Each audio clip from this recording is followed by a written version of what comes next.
Hello everyone, good morning. कैसे हैं आप सब? स्वागत करती हूं आपका अपने चैनल पर वाईफाई स्टडी विद नंदिनी में। डिस्कस करेंगे 21 अक्टूबर के करंट अफेयर। मॉर्निंग का थॉट देखते हुए क्लास को स्टार्ट करेंगे। लास्ट में रिवीजन की क्लास है जो हमने 20 अक्टूबर को पढ़ा, उसका रिवीजन करते हुए आगे बढ़ेंगे।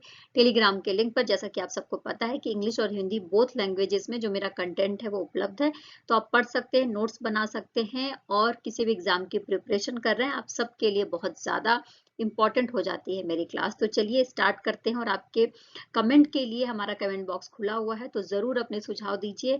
मेरे साथ बने रहिए, लाइक करते रहिए और शेयर करते रहिए, ज्यादा से ज्यादा लोगों तक पहुंचाइए। आइए स्टार्ट करते हैं। अवसर की प्रतीक्षा में मत बैठो, आज का अवसर ही सर्वोत्तम है। अवसर का इंतजार मत करो कि बस अवसर आएगा तब हम ये काम करेंगे। मौका आने दो, मौका आने दो। मौका आज ही है। मौका पैदा करिए। मौका कहीं से आता नहीं है। खुद की कैपेसिटी और एबिलिटी को पहचानते हुए अपने आपका जो माइंडसेट है उसको इस तरीके से तैयार करिए कि आपको हर दिन मौके की तरह मिले और उसका अच्छे से और सर्वोत्तम इस्तेमाल आप कर पाएं। तो आइए इस विचारधारा के साथ में स्टार्ट करते हैं आज की अपनी क्लास को। और सबसे पहले आज हम बात करेंगे पुलिस स्मृति दिवस के बारे में, जिसको हर साल 21 अक्टूबर को मनाया जाता है भारत में। 21 अक्टूबर की कहानी को समझते हैं और इसके लिए हम जाएंगे 1959 में। 21 अक्टूबर के दिन जब चाइना के द्वारा भारत के लद्दाख का जो क्षेत्र है, हॉट स्प्रिंग क्षेत्र, वहां पर हमला किया जाता है और हमारी जो पुलिस टुकड़ी थी उसके 10 जो सैनिक थे, जो पुलिसकर्मी थे, सॉरी सैनिक नहीं, पुलिसकर्मी जो थे, उनकी मृत्यु हो जाती है, वो वीर गति को प्राप्त हो जाते हैं। तो उन्हीं की याद में उनको सम्मान देने के लिए हर साल पुलिस स्मृति दिवस मनाया जाता है 21 अक्टूबर के दिन। और इसके लिए 2018 में प्रधानमंत्री नरेंद्र मोदी जी के द्वारा जो हमारा दिल्ली का चाणक्यपुरी वाला एरिया है, वहां पर राष्ट्रीय पुलिस स्मारक की स्थापना भी करी गई थी और देश को इसको समर्पित किया गया था। तो इसको याद रख लेंगे। राष्ट्रीय पुलिस स्मारक कहाँ पर है? तो नई दिल्ली के चाणक्यपुरी में है। ओके, आइए नेक्स्ट बात करते हैं और सुभाष चंद्र बोस जी को याद करते हैं। आज के दिन यानी 21 अक्टूबर को आजाद हिंद सरकार की स्थापना का दिन मनाया जा रहा है और उसके लिए हम नेताजी सुभाष चंद्र बोस को जरूर याद करेंगे, क्योंकि 21 अक्टूबर 2023 में जो हम आज के दिन मना रहे हैं उसकी कहानी स्टार्ट होती है 1943 में। 1943 में 21 अक्टूबर के दिन नेताजी सुभाष चंद्र बोस जी के द्वारा सिंगापुर में आजाद हिंद फौज, जिसे अर्जी हुकूमत ए आजाद हिंद के नाम से जाना जाता है, की स्थापना करी जाती है, उसकी घोषणा कर दी जाती है। और इसके बाद हम देखते हैं कि जब एक आजाद हिंद सरकार की स्थापना के बाद सुभाष चंद्र बोस जी अपने आप को इस सरकार का प्रधानमंत्री और युद्ध मंत्री घोषित करते हैं और ये कहते हैं कि अब जो है भारत की स्वतंत्रता दूर नहीं है। और इसी समय उनका नारा था दिल्ली चलो। ठीक है, और इसी की स्थापना के बाद उन्होंने कहा कि आप मुझे खून दीजिए, मैं आपको आजादी दूंगा। तो ये जो नारा है वो काफी ज्यादा फेमस हुआ था सुभाष चंद्र बोस जी का। तो याद रखेंगे, सिंगापुर में 21 अक्टूबर के दिन ही 1943 में आजाद हिंद सरकार की स्थापना की उद्घोषणा करी गई थी और इसी समय जो नारा दिया गया था वो दिल्ली चलो और साथ में ही तुम मुझे खून दो और मैं तुम्हें आजादी दूंगा का नारा दिया गया था। सुभाष चंद्र बोस जी के बारे में बात करें तो इन्होंने जापान जाकर जो एक एक रणनीति तैयार करी थी भारत की आजादी के लिए। और जब जब वर्ल्ड वॉर छिड़ा था 1939 में, तब इनके द्वारा ये बात कही गई थी कि जो ये युद्ध हो रहा है ना, प्रथम युद्ध और द्वितीय युद्ध, ये एक तरीके से मौका है भारत के लिए कि भारत देखो 1940 में सुभाष चंद्र बोस जी को नजरबंद कर दिया जाता है, लेकिन 28 मार्च 1941 को ये बर्लिन पहुंचने में सफल होते हैं। अपनी बुद्धिमानी की वजह से ये धोखा देकर पहुंच जाते हैं बर्लिन। और इसके बाद जब ये भारत वापस आते हैं तो भारतीयों के द्वारा इनका स्वागत किया जाता है जय हिंद के नारे के साथ में। इसके बाद जैसा कि आप सबको पता है कि रास बिहारी बोस के द्वारा इंडियन इंडिपेंडेंस लीग का गठन किया जाता है। ओके, तो जो इंडियन इंडिपेंडेंस लीग है यानी कि आजाद हिंद फौज की जो एक गठन का एक जो क्राइटेरिया, जो एक बेस तैयार होता है, वो यहीं से तैयार होता है। 1942 में रास बिहारी बोस के द्वारा इंडियन इंडिपेंडेंस लीग की स्थापना करी जाती है और इसका अध्यक्ष, इसकी बागडोर संभाली जाती है सुभाष चंद्र बोस जी के द्वारा, जो रास बिहारी बोस जी के कहने के बाद सुभाष चंद्र बोस जी संभालते हैं। 13 जून 1943 को पूर्वी एशिया जब ये जाते हैं और वहीं से आजाद हिंद, इस इंडियन इंडिपेंडेंस लीग को ही आजाद हिंद फौज कहा जाता है, इस बात को समझ लेंगे। और इसी समय नारा दिया जाता है दिल्ली चलो। इसी समय ये बात कही जाती है कि तुम मुझे खून दो, मैं तुम्हें आजादी दूंगा, सुभाष चंद्र बोस जी के द्वारा। सुभाष चंद्र बोस जी की जीवनी के बारे में थोड़ी सी यहाँ पर चर्चा कर लेते हैं। तो 23 जनवरी को इनका जन्म होता है 1897 में। अच्छा, 23 जनवरी को भारत में पराक्रम दिवस के रूप में सेलिब्रेट किया जाता है। इस बात को याद रख लेना, बहुत इंपॉर्टेंट क्वेश्चन है और एग्जाम में कई बार पूछा जाता है। तो इनका जन्म हुआ था उड़ीसा का जो कटक शहर है वहां पर। माता का नाम प्रभावती देवी और पिता का नाम जानकीनाथ बोस था।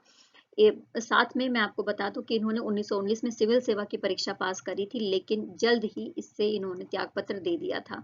इनके जो आध्यात्मिक गुरु थे वो विवेकानंद जी थे और राजनीतिक गुरु चित्तरंजन दास जी थे। चित्तरंजन दास जी के द्वारा एक समाचार पत्र जिसका नाम था फॉरवर्ड, उसका संपादन किया जाता था, जिसकी बागडोर बाद में सुभाष चंद्र बोस जी ने संभाली। और सुभाष चंद्र बोस जी के द्वारा जो समाचार पत्र का प्रकाशन करा गया था उसका नाम था स्वराज। याद रख लेना, एग्जाम में कई बार पूछा जाता है, मोस्ट इंपोर्टेंट क्वेश्चन है ये।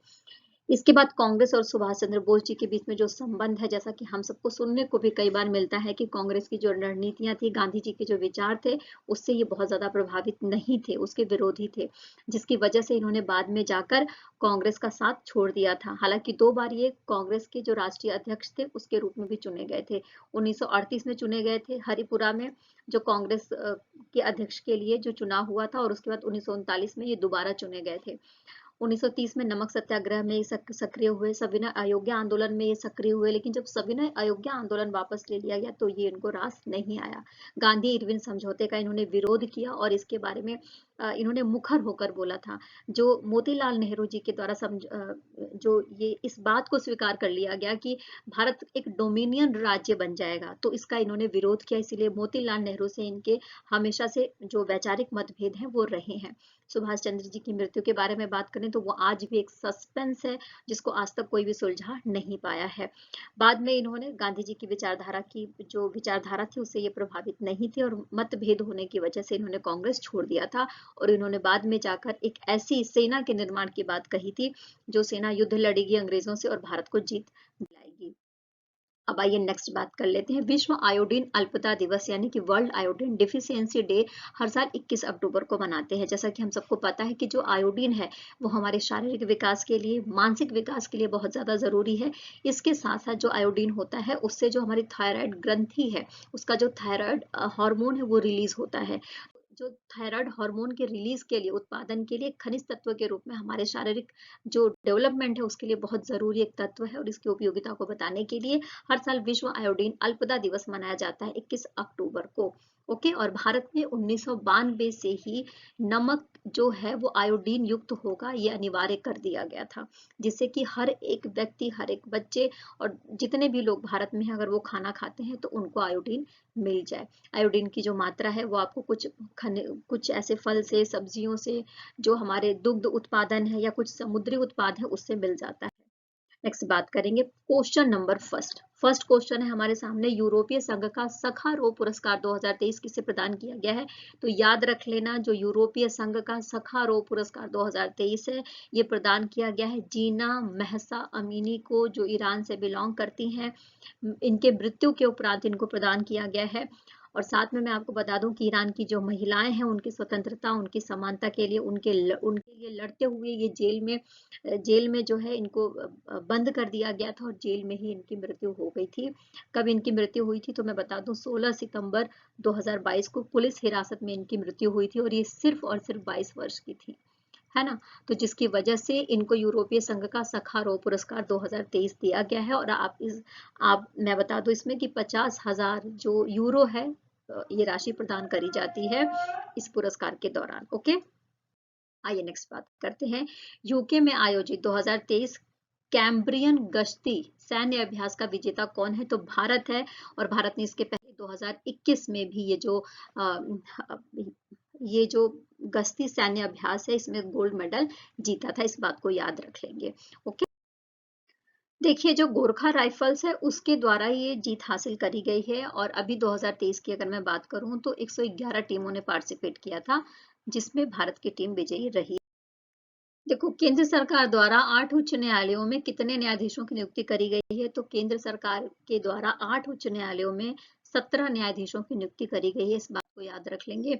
दिल्ली दिल्ली है, बॉम्बे हाई कोर्ट है, कलकत्ता, आंध्र प्रदेश, त्रिपुरा, छत्तीसगढ़। ठीक है, तो आइए नेक्स्ट बात कर लेते हैं। स्थिरता रिपोर्टिंग में योगदान के लिए संयुक्त राष्ट्र पुरस्कार किसे प्रदान किया गया है? तो देखो, स्थिरता रिपोर्टिंग में योगदान के लिए संयुक्त राष्ट्र पुरस्कार प्रदान किया गया है ICAI को। अब ICAI क्या है? तो भारत की institute of chartered accountants of India है, जिसको सस्टेनेबिलिटी रिपोर्टिंग के लिए एक प्रतिष्ठित पुरस्कार दिया गया है। इस बात को याद रख लेंगे। और ये पुरस्कार इसको कब दिया गया? तो 17 अक्टूबर 2023 को अबू धाबी में जब 8वां विश्व निवेश मंच हो रहा था, उसकी बैठक हो रही थी, तो उस सम्मेलन में ही भारत के ICAI को संयुक्त राष्ट्र पुरस्कार प्रदान किया गया है। ओके। हाल ही में प्यूमा ने अपना ब्रांड एम्बेसडर किसे नियुक्त किया है? तो प्यूमा इंडिया ने अपना ब्रांड एम्बेसडर बनाया है मोहम्मद शमी को। मोहम्मद शमी भारत के तेज गेंदबाज है, इस बात को याद रख लेंगे। और इन्होंने जब अपना डेब्यू किया था, तो डेब्यू में ही इन्होंने 2013 में इन्होंने डेब्यू किया था ईडन गार्डन में वेस्ट इंडीज के खिलाफ, और इस डेब्यू में ही इन्होंने 9 विकेट लिए थे। तो भारत के किसी भी गेंदबाज ने अपने डेब्यू में इतने सारे विकेट एक साथ नहीं लिए हैं, तो ये रिकॉर्ड मोहम्मद शमी के नाम है। और इन्होंने अभी तक 229 विकेट लिए हैं, 64 टेस्ट मैच खेले हैं और 27.7 की औसत से इन्होंने ये विकेट लिए हैं। ओके। और वनडे मैच में देखोगे तो 171 वनडे मैच 94 खेले हैं और उसमें 171 विकेट इनके द्वारा लिए गए हैं। तो इस बात को याद रख लेंगे। प्यूमा इंडिया ने ब्रांड एम्बेसडर किसे बनाया? तो मोहम्मद शमी को बनाया है।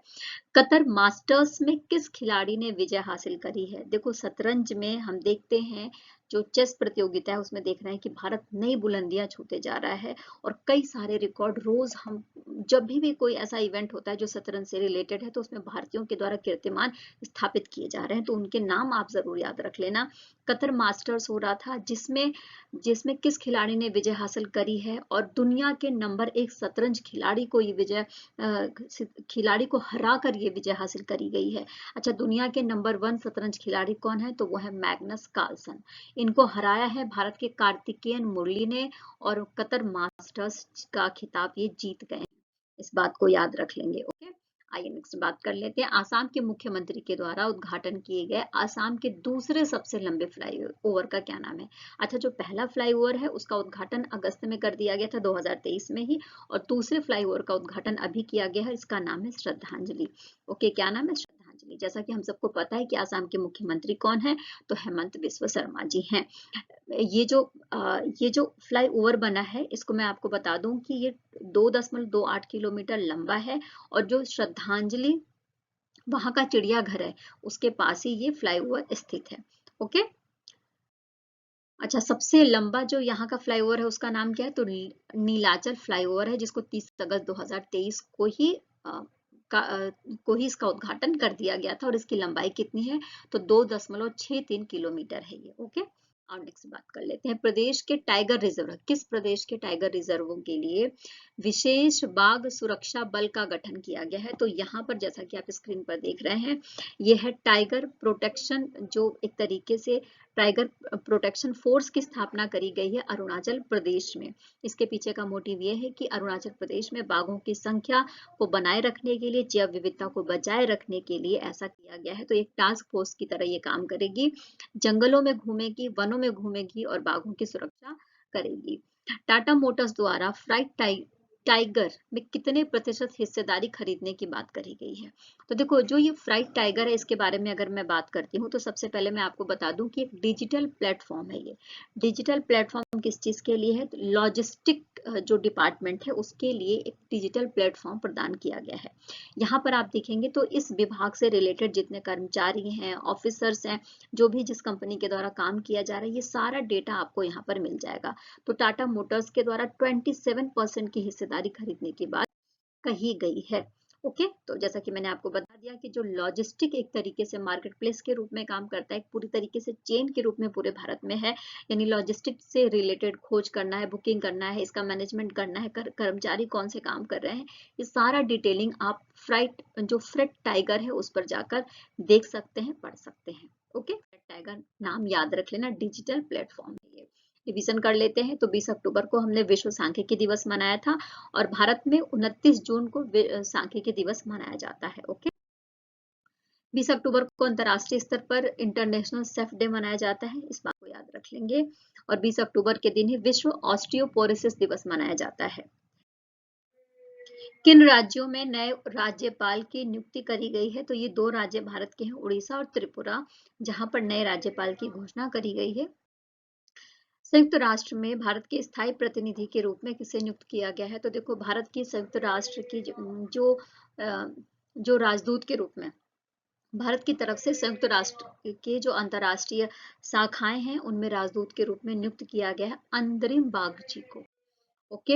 हुडुको का नया अध्यक्ष एवं प्रबंध निदेशक किसे बनाया गया है? तो हुडुको का नया अध्यक्ष और प्रबंध निदेशक के रूप में बने हैं संजय कुलश्रेष्ठ। अंतर्राष्ट्रीय डेयरी फेडरेशन के बोर्ड में किस भारतीय को शामिल किया गया है? तो मिनेश शाह को शामिल किया गया है। और पूरे विश्व में डेयरी उत्पादन में जो भारत का परसेंटेज है 23% का जो रिकॉर्ड है वो भारत के नाम है, याद रख लेना इस बात को। भारत का पहला रीजनल रैपिड ट्रांजिट सिस्टम कहाँ लॉन्च किया गया है? तो ये लॉन्च किया गया है उत्तर प्रदेश में, इस बात को याद रख लेंगे। उसकी 3 शाखाएं हैं, ये गाजियाबाद से लेकर मेरठ तक का, दिल्ली, गाजियाबाद और मेरठ को कवर करेगा। ओके, नेक्स्ट बात करते हैं, केंद्रीय कर्मचारियों के लिए महंगाई भत्ते में कितने प्रतिशत की वृद्धि करी गई है? तो 4% की वृद्धि करी गई है, जिसके बारे में हमने कल बहुत अच्छे से डिटेलिंग में पढ़ा था। हाल ही में केंद्र सरकार ने कितने फसलों के लिए एमएसपी की वृद्धि करी है? तो देखो, एमएसपी यानी कि जो मिनिमम सपोर्ट प्राइस है वो डिसाइड किया जाता है भारत सरकार के द्वारा। तो ये डिसाइड किया गया है अभी रबी फसलों के लिए और इनकी संख्या 6 है। Okay. Global remote work index में भारत को किस स्थान पर रखा गया है? तो 64वें स्थान पर रखा गया और भारत पिछले साल 49th नंबर पर था और अब इसकी रैंकिंग 15th नंबर गिर गई है, इस बात को याद रख लेंगे। इस सेशन में इतना ही। आई होप कि सारे क्वेश्चन आपको अच्छे से समझ में आ गए होंगे। तो प्लीज चैनल पर बने रहिए, लाइक करते रहिए, शेयर करते रहिए और दोस्तों में और जो तैयारी कर रहा हो उस तक तो जरूर पहुंचाइए। फिर कल मिलेंगे नए विचारों के साथ में, नए क्वेश्चन के साथ में। तब तक टेक केयर, बाय बाय। खूब खुश रहना है, खूब मेहनत करते रहना है, जीवन में आगे बढ़ते रहना है और मौका ढूंढते रहना है आगे बढ़ते रहने का। और जो आप पर भरोसा कर रहे उसके साथ हमेशा बने रहना है। Bye bye, take care.